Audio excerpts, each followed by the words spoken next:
Hey, good morning, my chickadees, chicky monkeys, G-babies, and all my peeps out there in the cyberverse. It is Monday morning, headed back to work. I haven't done one of these little known facts in Stewart's Almanac in a couple of weeks. It's been pretty busy, pretty hectic, pretty frustrating at work, but regardless. So, up to this point from Pop, I have told you, and hopefully you've caught on, learned to keep your cool in a tense situation, to always use your head and talk your way out of the situation if at all possible. The third thing in the Triton of that was the pinnacle of the stuff that Pop taught me, is this lesson here.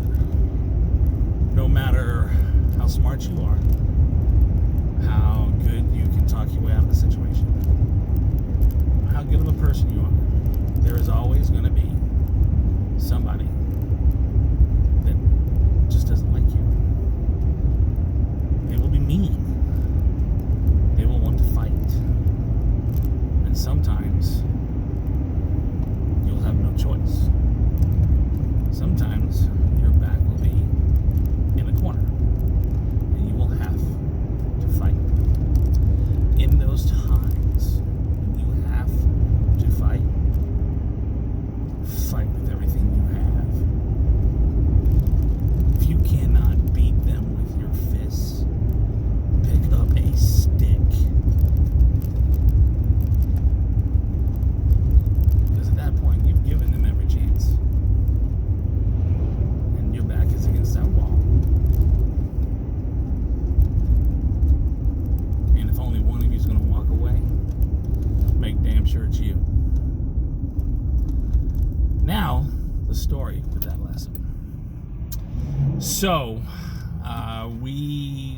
Dad purchased the 290 Cafe over in Manor, and I spent my junior high over in Manor, 6th, 7th, and 8th grade over there. Now, that was an extremely small community. Small, rural, poor community when I moved there. And if you were not local and had not been there, you were instantly a target. The minute my foot stepped outside of Pop's car that first day of school, I had a target painted on me. And there were two gangs, if you want to call them gangs, a total of about 15 people or whatever. And they both put their sights on me. And that first 2-3 weeks of school, I was running. I was freaking Forrest Gump running, man. Everywhere. Every turn, somebody was trying to kick my ass. And then one day, about 2-3 weeks in, they teamed up and they chased me around that school. One group came around one side, one group came around the other side, and they chased me all the way to the back of the school, back behind the wood shop in the ag building where there's hardly anybody. And I was surrounded by 13 people that wanted to beat the shit out of me. I was scared. I was scared shitless. I didn't know what the hell was going to happen. They were coming in at me 1, 2, 3 at a time, swinging, punching, kicking.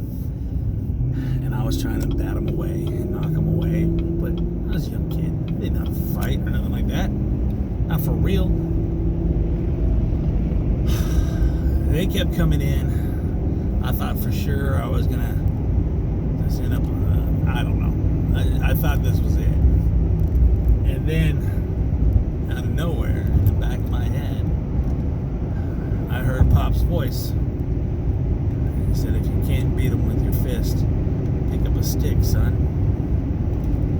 And I looked down, and less than 12 inches from my right foot was a split 2x4, so it was a 2x2. It was about 3.5 feet long. I reached down and I picked that up. Now the odds have changed. They were coming in 2 or 3 at a time, and I was knocking the shit out of them 2 or 3 at a time. holding my own. By this point, it's probably been 5-10 minutes trying to get them trying to get me down.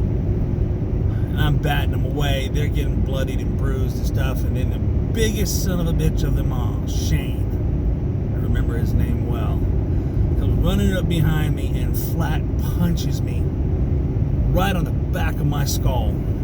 Fucking rang my bell, man. And all I could do was I turned and I was flying backwards, and he turned and ran, and I just hauled off and threw that stick, and I hit him flat from the top of his skull to the base of his spine with that stick and knocked him flat on his ass, screaming and crying. About that time, teachers come around the building and break everything up, separate us all. And all I could think was, thank God I survived that. What's going to happen tomorrow?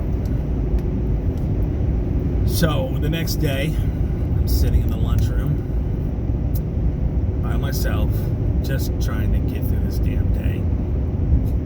I hated that school. I hated it. I wanted out of there at this point. I did not want to be there. I missed Pflugerville and I wanted to go back. But the two groups comes into the lunchroom, and they're standing on one side of the lunchroom, and everything kind of gets quiet, and then the students part and stuff, and these guys come walking at me like the freaking sharks in West Side Story and shit, you know? And I'm just thinking, shaking my head, oh God, really? Please, just, no. And Shane's in the front. Big son bitch. This was 6th grade, and this dude was like 6'3". Big freaking kid. I think he had a driver's license. I don't know. Anywho, he sits down right in front of me, and everybody else sits down and stands behind him, and I'm like, I look up, I'm like, yeah.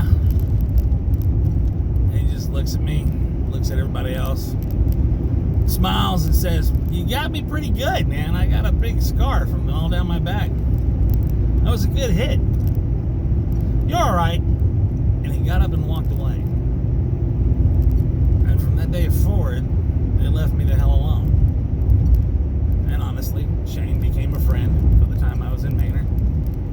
And the head of the other group, John Paul, JP, he was a crazy little shit. Shane was 6'3", John Paul was 4'3", and he was crazier than Shane. But he became my friend. It was the weirdest crap I've ever seen in my life. But it's all because I stood up. I stood them all down, and I picked up that stick. Because that's what Pop told me to do. So remember, keep it cool in a tense situation. Use your mind, your brain. Talk your way out of it if you can. And if you can't, if you come up against that one person that doesn't like you, is just mean and just wants to fight, and your back is in the corner, fight with everything you've got. And if that don't work, pick up a stick. Anywho, little known facts from Stewart's Almanac. Love, peace, and chicken grease, y'all. Take care.